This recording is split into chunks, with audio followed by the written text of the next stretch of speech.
The final touch, Tompkins designed this crown to bid the king of pop farewell. May I pick it up? Yes. It looks like ermine down here. It's not real, is it? Faux ermine. Faux ermine. It's a show crown. For perhaps the greatest showman of them all.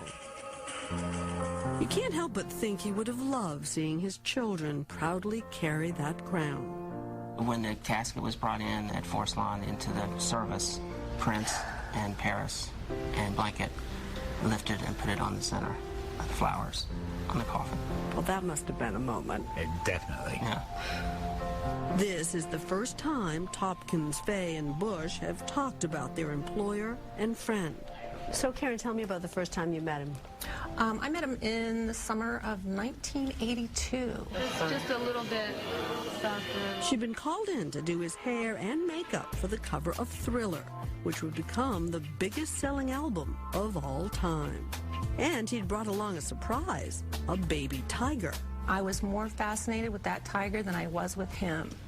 So I think he really enjoyed that my attention wasn't totally focused on him. In fact, a little-known fact, you flashed him that first day. Oh, okay. I undid the top of my jeans and I just flashed him because I happened to have worn some tiger underwear that day. And he went, ah!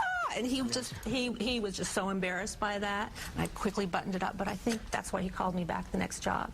You think? I think so. He liked people who had a sense of humor. Yes, absolutely. He also liked people who had a sense of style.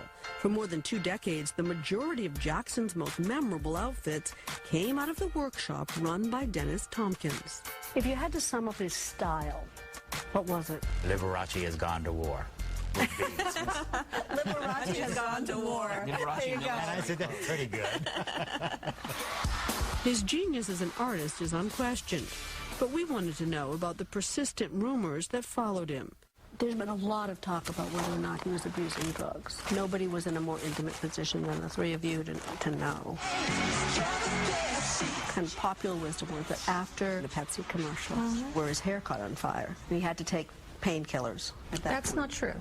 That's not true. That's not true because that's not where it initially started. Faye insists Jackson's use of prescription drugs began in 1993, 9 years after the Pepsi commercial. Just before we went on tour for Dangerous, he had an operation in order to help the scarring. But he didn't have enough time to heal. We were getting on a plane and going right to Bangkok. So in order to keep going, he started using some painkillers because it was very painful when the nerve endings are severed. Do you know what he was taking? Oh, no. No, I don't. It wasn't out in the open. It wasn't. No. But it was while they were in Bangkok, Jackson's world exploded. Police sources say the charges involve a 13-year-old boy. Amidst reports that California authorities were investigating him for sexually abusing a 13-year-old boy. So now we're talking physical pain, and now we're talking emotional pain. The day that came out, he was stepping on stage in front of like 80,000 people. Jackson went through with the performance, but the price was high. It was devastating because he had to go out every day in front of a world and the media who was telling everybody that he was a pedophile. But he still went out and had to face everybody. Aided, Faye says, by painkillers. It gave him some sort of ability to get through it. But even then, Jackson couldn't sleep, say Bush and Faye. And the combined toll of the allegations and touring was showing, at least backstage. You have to understand his adrenaline was so intense. Sometimes it would take him 2 days. 2 days to go to sleep. For his adrenaline just to come down from one show. In 1994, Jackson settled out of court with his accuser, but nearly a decade later, yet another boy came forward, also alleging sexual abuse. The most loving thing to do is to share your bed with someone.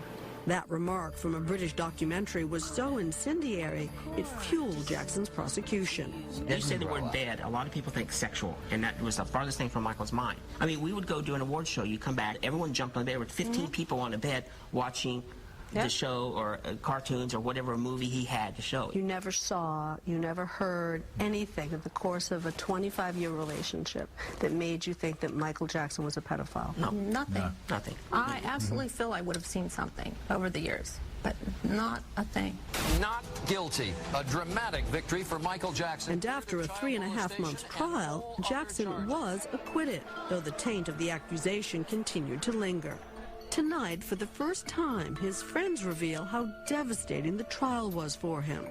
They were there at Neverland every morning getting him ready. Faye says the routine was always the same, beginning at 3 a.m. Before I washed his hair, we actually knelt down on the ground. And he put his arms around me, and I put my arms around him, and he would put his head right here and weep. And we would pray for God to help us and for people to know the truth. And then we'd get up and wipe our tears, and I would wash his hair. Do you think he thought he was going to be convicted, Karen? He didn't know. I mean, it was so vicious. He had to walk the red carpet into that courtroom every day in front of all the cameras. And every day for that long walk, he had a new outfit, designed by his old pals, delivered every morning at 6 a.m., a boost for his morale. And after you got him dressed, it's like, we love you. No, I love you more. When we come back, new, intimate details from his final weeks from those who were at his side.